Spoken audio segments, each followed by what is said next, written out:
of you is just like me. You all wish that you were there on the 6th of March 1957. There seemed to be so much joy in the air. Everybody seemed very happy. I wonder what the rule was like before then. But there's somebody in the studio who will shed some light on the pre-independence days. Her name is Major Letitia Reindorf, retired, and she served in the army from 1964 till she retired in 1980, and she rose through the ranks. Now, she was one of the, of course, being in the army in 1964 meant that she was one of the very first women to be in the army, and she was also tasked as one half of a duo to recruit women into the army. Let's watch her profile.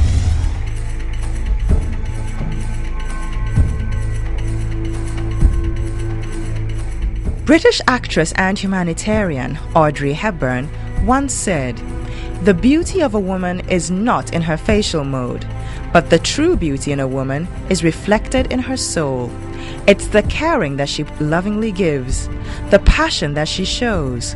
The beauty of a woman grows with the passing years." As we celebrate the contribution of women towards the development of Ghana 57 years down the line, one area which cannot be overlooked is the safety and protection of the country. One of such distinctive women is Madam Letitia Reindorf.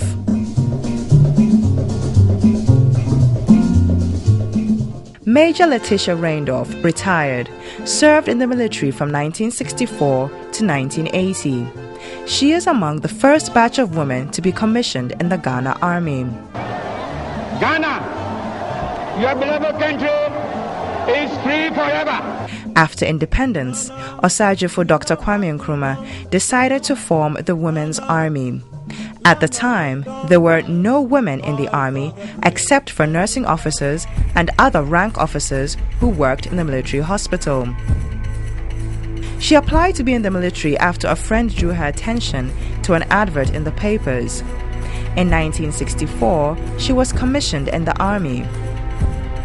Together with Lieutenant Colonel Christine Deborah, Major Letitia Reindorf, retired, was sent to Israel and the United Kingdom to understudy and learn about the formation of the army. Upon their return, they formed the Women's Auxiliary Directory, where she was made an assistant director to Lieutenant Colonel Christine Deborah, then Major. Together, they wrote the terms and conditions of the service and planned the uniforms and course content, among others. They then recruited 30 young women into the army. Major Letitia Reindorf, retired, is on record as being the first female military officer to sit for promotion exams in 1968.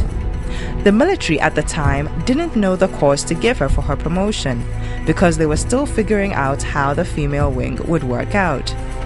She gained her promotion from lieutenant to captain in 1968 and from captain to major in 1970. She was also made the company commander of the Women's Auxiliary Corps Depot. In 1980, Major Letitia Reindorf retired from the army. She has a child, Mr. Robert Wilson, who lives in the United Kingdom with her 3 grandchildren.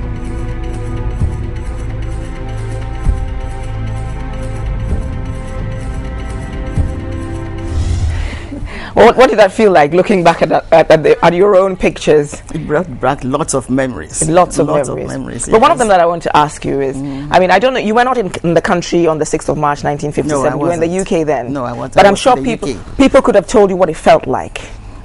Yeah, we also celebrated the Independence Day did? In the UK. Okay. Yes, we did. Were you there? What made you so happy? Why were you so happy? Free from British rule?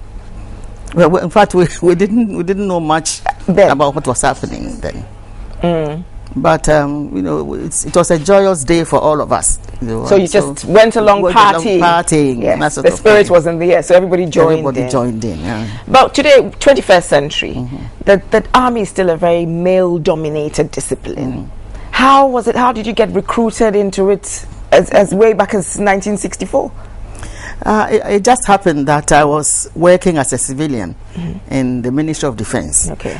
And when the idea to form a women's army came around, the officers I was working with, persuaded me to apply, which I did rather reluctantly, but I did. Why would you say reluctant? Because I wasn't sure what I was getting into. I mean, there was nobody who had been there for me to find out what happened. Yes. It was like going into uncharted territory, so you have a little apprehension. Yes. But I did apply anyway, and I was invited for selection, and I went, and a few days later I was told I had been selected. I had passed selection. So I was to accompany Lieutenant Colonel Deborah to Israel and then to the UK. Okay. So the main aim of them recruiting or inviting you to apply into the army was so that they could start setting up the women's wing? No, there were other women also applied. Okay. And some of them were selected. Okay. But because the army wasn't formed, they were put on hold. And I was selected to travel with Colonel Deborah to find out how they run a women's army. But when you came before the board of people interviewing you, didn't you feel very intimidated by these army? There were lots of army, lots of shots there. And I think 1 or 2 civilians. Okay. But I didn't feel anything because, in fact, I wasn't particularly keen. If I failed, I failed. If I passed, I passed, so I wasn't intimidated in any way. But being in the ministry, you were not intimidated by men in uniform anyway, because you saw them all the time. I saw them all the time, so there was nothing like that. So then you went off immediately after you went off to... About 2 weeks later. You went off to Israel. So was that before you did your army training? It was before I did my army training. So you didn't know what was coming ahead for you? I didn't know. What was it like? Very rigorous. Which one? The training? The training. Well, it was. In fact, when you get to the military academy, immediately they strip you of all your civilian ideas. Wow. It's not like a hotel. You enter a hotel. You are entering the military. So immediately all your civilian ideas and innovations are taken away. Like what? Like moving around slowly and things are orderly. In an orderly manner. So immediately, we were in the military academy where the training was tough. It was tough. Especially the drill. And how long did you have to do it for? For 6 months. Wow. For 6 months, yeah. Wow. So you did it by then. Of course, you had recruited a few other women with you. Those who were selected with me. Okay. They came to join us in the military academy. Okay. There were 7 other ladies who were selected. When I was selected, 7 other ladies were selected. Okay. But they were put on hold until we came back from Israel. Okay. And then the 8 of us, we all went to the military academy. Wow. And then you started the career in the army. Career in the army. But what was it like working with Lieutenant Colonel Deborah? Well, we were both learning. Okay. But it was not too difficult because she had been in the military already, so she knew all about the military before we came in. So we had to learn a lot from her. But I mean, reading a bit about your biography, was it a bit ironic that the same army was one that there was a coup d'etat a couple of years after you were recruited. Yes. But how did that affect? Pardon? How did that affect you? It was a surprise. It was, of course. It was a surprise. At that time, we had enlisted about 30 girls, other ranks we wanted to train. In fact, they were in the middle of training when the coup started. Okay. So we suspended training. Okay. And we couldn't let them go home. So we kept them in the barracks. Okay. So we found little things for them to do, like helping in the military hospital, folding bandages, and things like that, just to keep them occupied so they were not bored. Okay. So because we were training in Arakan. Okay. Arakan barracks. Yeah. So after a few weeks, when everything had calmed down, we started training again. Yes. And you continued to train them? We continued to train until they passed out. Yeah, they passed out on exams. And they were sent into various units. Okay. Of the armed forces. Yeah. Okay.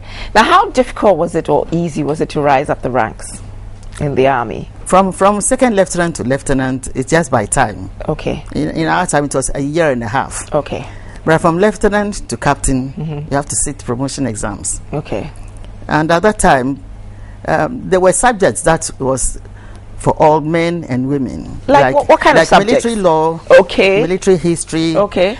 Current affairs, administration and morale, and I think that's Those were the common. subjects. Yeah. But then there were military subjects that the men did, but they didn't know which ones to give us and which ones not to give us. you. Yeah.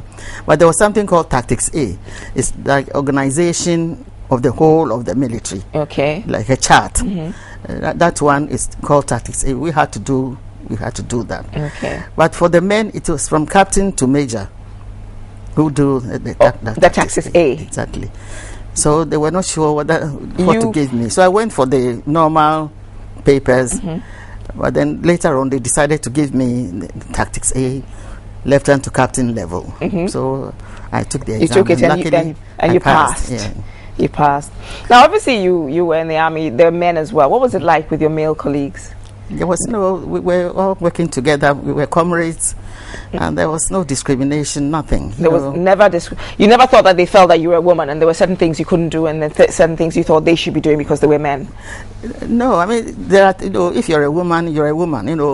It doesn't mean that if you're a soldier, you have to ape the men. You are an officer, you're a leader.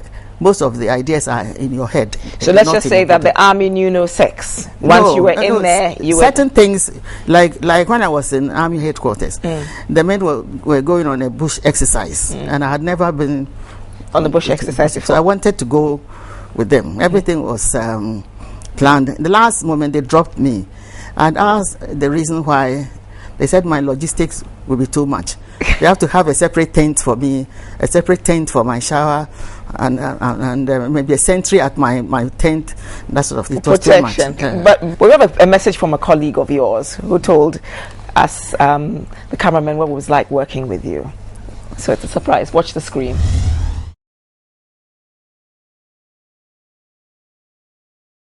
My name is Major General Yache. I served in the army for 40 years plus. I retired with the rank of a Major General, and I ended up as the commander of the Ghana Army. We call it Chief of the Army Staff. After that, I went out to be our ambassador to Mali for 3 years, and I'm back now. I'm retired. Letitia Reindorf, I've known for a number of years.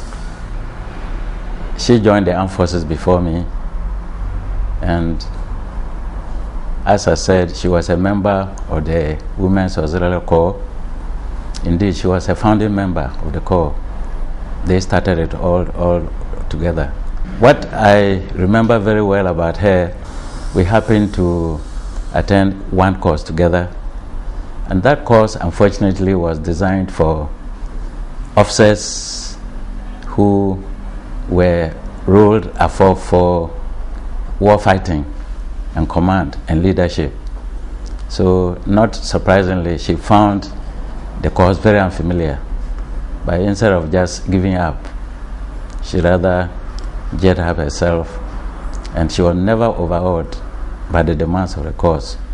And she did everything. She learned hard. She listened to advice. She sought advice when she needed. And in the end, she came out excellently well, much to the surprise of many men. And in fact, I would say that she graduated at the top half of the class. And that was a very good achievement. One thing I know about her is that in those days, we had the adage, do before you complain. But she never believed in it. She spoke her mind when she thought that she was right in something. And people admired her for her courage to speak out when she thought that something was wrong. I just want to encourage her that in her retirement, she should feel proud of herself, that she paid her dues for the armed forces in general and the nation in particular. And she should feel assured that the armed forces still remember her as somebody who performed excellently. In fact, was a trailblazer in the scheme of things as far as women's affairs were concerned. And she gave a lot of mentorship to her colleagues and even subordinates, and they still remember her. So I feel very proud of her, known her for many years, and then she should relax and enjoy her retirement.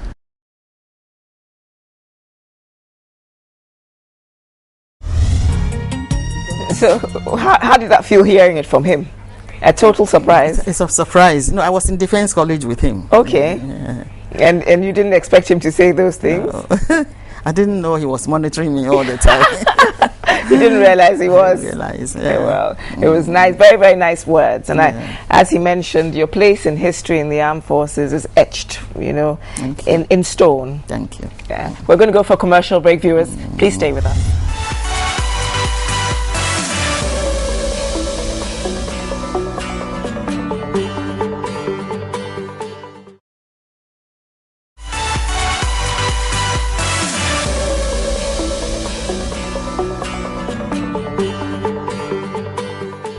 Welcome back to the Today's Woman show. Please go to our Facebook page, like us, write us a comment, or you can easily follow us on Twitter. It's hashtag Today's Woman on TV3. I have a comment on Facebook which I'd like to read to you, and it's coming from Sarah Nana Yeboah. She says, women have over the years been a strong pillar. They have been a strong pillar behind the development in the country. Over the years, we have given birth to great men who have contributed immensely. It is said when you educate a man, you educate an individual. Behind every successful man is a great woman. But I say behind every great nation is an unsung hero called a woman. Women's contribution to the development of Ghana is huge. Thank you, Sarah, for your comment. Now, we were speaking to you about your male colleagues. Yes. Now we want to talk about your subordinates. And I know that you were actually company commander and you had 100 odd men and women under you. What was that like? Do you think they were intimidated by you? No, I don't think so. At all? I don't think so at all. They accepted me as an officer, so... So truly in the army, nobody saw, when you're in the army, you're in the army. You are in the army. So long as the rank is on your shoulder, you are at par with the men. Wow. So. But I think that we have a short clip on that, so we want to show that as well. Okay.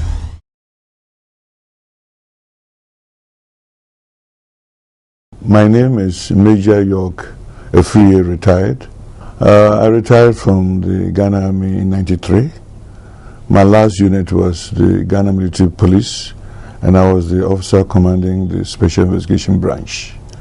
I worked with the UN for about 18 years.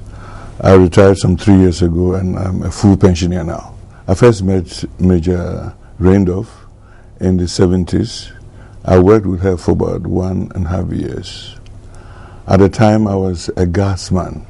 You asked me even to pay for this unique platform or program to honor and talk about Major Reindorf. I will readily pay for it because I owe so much to her.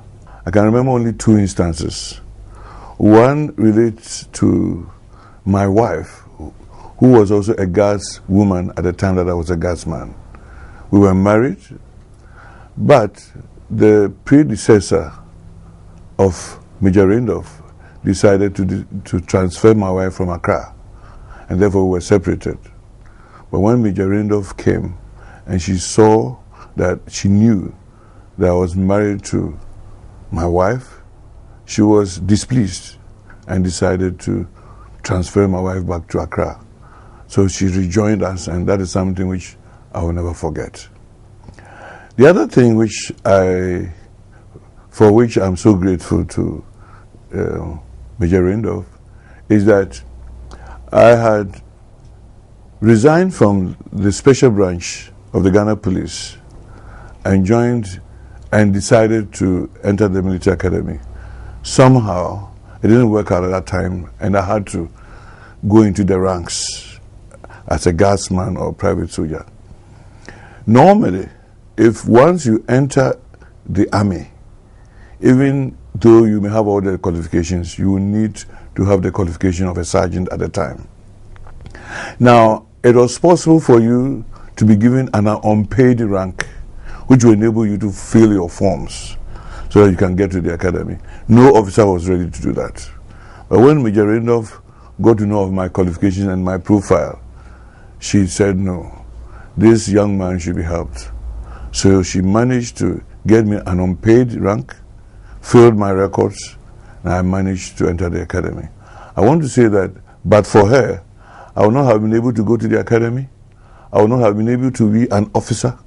I would not have been able to even enter the UN as I have, retired as a UN staff member. My prayer is that this lady will continue to enjoy God's protection and strength, so that she will live not only long enough, but in healthily, in a healthy body, so that she'll be able to impart the younger generation with her rich experience and knowledge in life.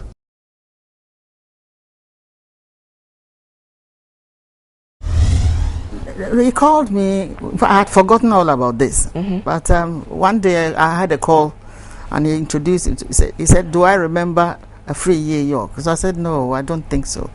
So he told me this story. And then I remembered, but before that I had forgotten all about it. You totally forgotten it. You do the good and then you go on. No, when he became an officer, I lost contact with him. Okay. And until sometime last year, when he contacted me and told me all these things. All these things. How did it feel to hear them again? Oh, it was a nice feeling that I was able to help somebody, Did it give you any kind of gratification or? Oh yeah, it did. It did.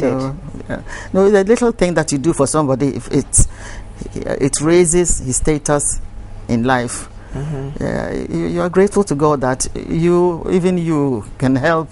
Somebody. A little help that you did, raise somebody up in life. You didn't realize the import it would have on his life. I didn't at that time. That. No, but I'm glad. Those are the little things that we do that you get the blessing. Exactly. I'm glad it did. It did raise his status in life. Yeah. When you were in the army, how did civilians perceive those of you in the army? Yes. Soon after I joined the army, it was all military governments throughout, and because of the uniform, I think people tended to like you, or to respect you, or to try to do you little favors and things. I think the civilians accepted us. I don't know about the men, but as far as women, the civilians, they accepted us. Like you want to go and buy something, they see the uniform. It commanded respect. Let's just say it commanded a lot of respect. Yeah. And affection too. Yeah. It did. Okay. Yeah. Well, today we're doing things in the reverse order. Normally we would have started about your childhood, your life, and stuff like that. But you came from a large family. Very large family. How many children did your mother have? My mother had 6 children. Wow. 6. And then, of course, in those days, there were always the extended family in the house as well. And you're a product of Achimota School. I am. Proudly so. Yeah. Well, it's nice to see that there is actually an institution, and even I, at my young age, can say that I'm proud to have attended that very institution. That's right. Yeah. But then, did you ever imagine that you were going to enter into the army? No, I had no idea. Never. What were your aspirations? What were your dreams as a child? In fact, my dreams as a child, I wanted to be like an artist and a writer, an artist. That was my dream. Do you draw at all still? I used to when I was at school. Oh, you used to? But I haven't. I was in the art school. Okay. But I haven't practiced that thing for a long time. You haven't. You don't even now in your retirement, you don't sit down behind an easel. If I put my mind to it, I can do it. I'm sure you can. I can do it. But do you write at all? Yeah, I do. You saw the young man or heard the young man who introduced the program today with his lovely poetry. Yes. Didn't it make you feel like writing? Yeah, I have written various pieces. You have. I have to gather them all together. But now you're saying, as the younger generation now, trying to juggle work and family life. Was it any different in your era? No, it wasn't. It wasn't. Yeah. But you have to plan properly. You have to plan and get your priorities right. Then then there's no problem. But if you don't plan, you have haphazard things, to make life very difficult. It did. So, but you had a son. I have a son. You have a son, actually. I should say you have a son. I'm sure he thinks that you were a very strict parent. I'm sure. I'm sure he did. Considering what they used to say in the army, obey before you complain. I'm sure he really thought. But we actually grabbed him. He's not here in the country, and we phoned him up just to find out what it was like being a son of an army officer. And I'm sure you'd like to hear what he had to say. I would like to hear I think that my producer has it ready to play for you. Oh my God. This morning, we're celebrating your mother as being one half of the duo that set up the female army in the part of the Ghana Army. Okay, yeah. Okay? And we just wondered if you had a message for her. It's a surprise for her. She does not know we're speaking to you. Oh, right, okay. Do you have any words you want to say to her? Something you want to say to her? Well, the thing is, I've always been proud of her. You know, she's kind of taught me well, showed me the way, and what else I've come now is all down to her training and everything. So she's a great, great woman. Okay, Matt. Now you grew up in the barracks, really, in Burma. I did, yes. What was it like growing up with a mother who was in the army? It was okay.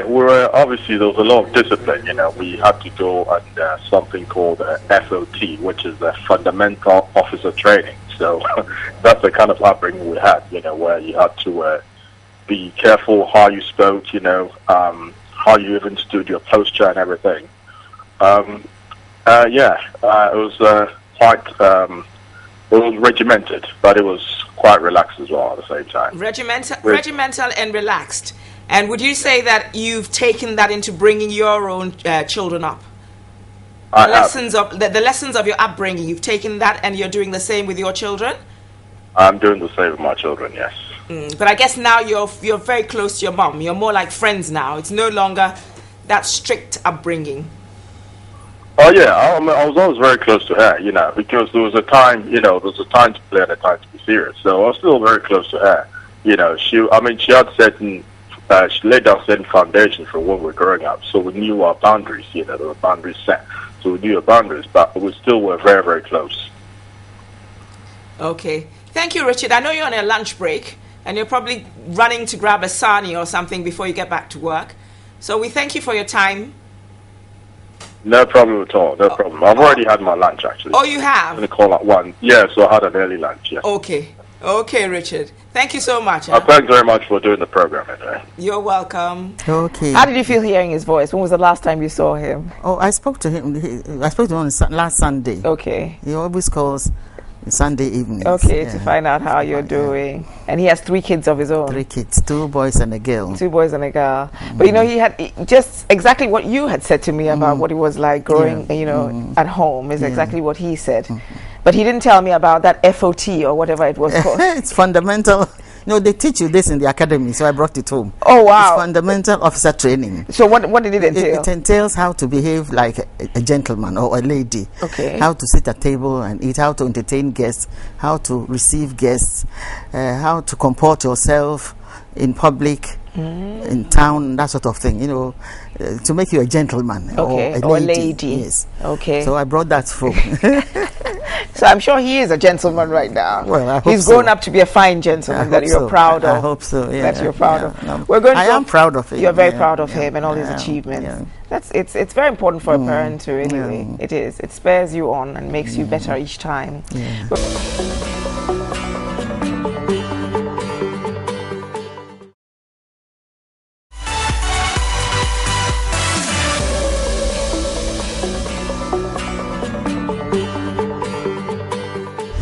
Welcome back. For those of you who've joined us rather late in the day, though, you're watching the Today's Woman show.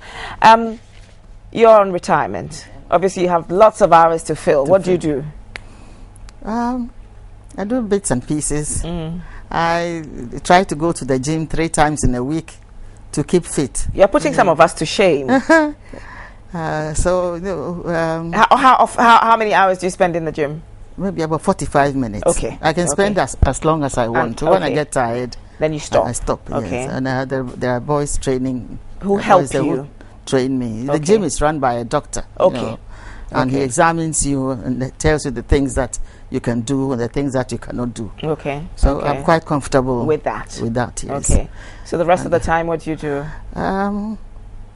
I go for meetings, my year group meetings. I go for my colleagues in the army meetings and the general retired commissioned officers meetings. We're having one tomorrow, the last Thursday of the month. And family affairs. And, so you keep yourself occupied. I keep myself occupied. You keep yourself occupied. Yeah. But you know, I'm not going to tell everybody how old you are, but I just think that you look 10 years younger than your actual age. Thank you. And what do you attribute that to? First of all, I think it's a blessing from God. And number two, I think I have good genes from my parents. And number three, I think I like to keep fit. You look after yourself. I look after myself. But you know that the cameras went to the gym with you, so we're going to show. We're going to entertain viewers with you in the gym.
I went to the gym 9 years ago for 2 years, and I dropped out.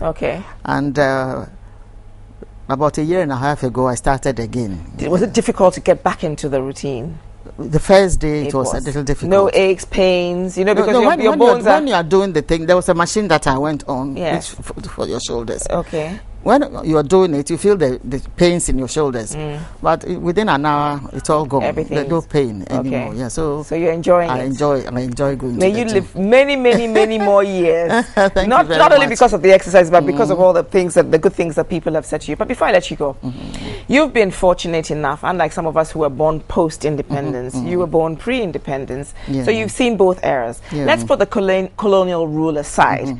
Which of the eras do you think were the sweetest ones? I think post-colonial era. When I came back to Ghana, I came back from the UK, Ghana had gained the independence. Yes. And I think I enjoyed that part. Well, and it was the time that I was in the army. You know, when I first came. You enjoyed your army days. I did. The best years of your life? The second best. Second best years of your life? The best years was at my school. Your school years. And the second best was the years in the army. Yes, that's right. 21st century Ghana, women, the female gender. What is it about, whether it's young girls, young women, old women, what bothers you the most about women in society today? I'm bothered mostly about the young women. Most of them are indisciplined. You know, I'd rather that the young women, every young woman at the age of 18 goes into the military for 6 months. Wow, that's a long time. No, 6 months, it's okay. And for the women, 6 months is okay.